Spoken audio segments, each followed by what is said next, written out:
चोपाळा गोरगावले रस्त्यावर omni car व रुग्णवाहिकेची टक्कर झाल्याने ओमनी कारचे ड्रायव्हर यांना उपजिल्हा रुग्णालय चोपाळा येथे उपचार सुरू आहे. गरोदर महिलेला देखील दुखापत झाली असल्याची माहिती स्थानिक रहिवाशांनी दिली. चोपाळा गोरगावले रस्त्यावर त्वरित ब्रेकर बसवण्याची मागणी ही स्थानिक रहिवाशांनी केली आहे.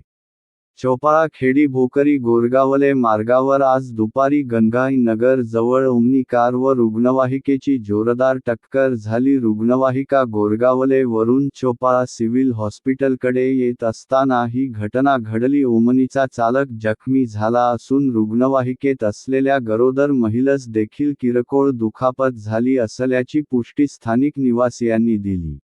सुदैवाने जीवितहानी टळली असली तरी या मार्गावर वारंवार होणाऱ्या छोट्या मोठ्या अपघातांबाबत गंगाई नगर व आदर्श नगरच्या रहिवाशांनी चिंता व्यक्त केली आहे. त्यांनी प्रशासनाकडे त्वरित ब्रेकर बसवण्याची मागणी केली आहे, कारण पुढील काही दिवसात या रस्त्यावर मोठा अपघात होण्याची शक्यता असल्याचे चित्र दिसून येत आहे.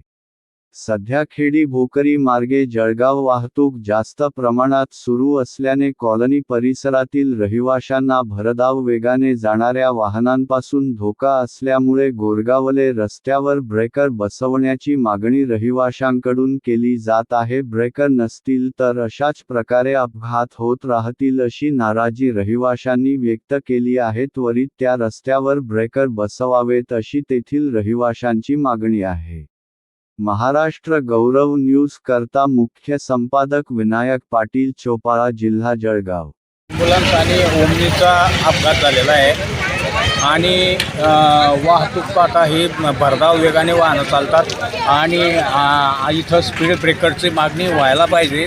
दोन स्पीड ब्रेकर इथं आवश्यक आहेत. गंगाई नगर आणि आदर्श नगर इथून भरपूर ही छोटी मोठी वाहनं चालत असतात. तर आमची मागणी एवढीच आहे की इथं 2 स्पीड ब्रेकर आवश्यक आहे.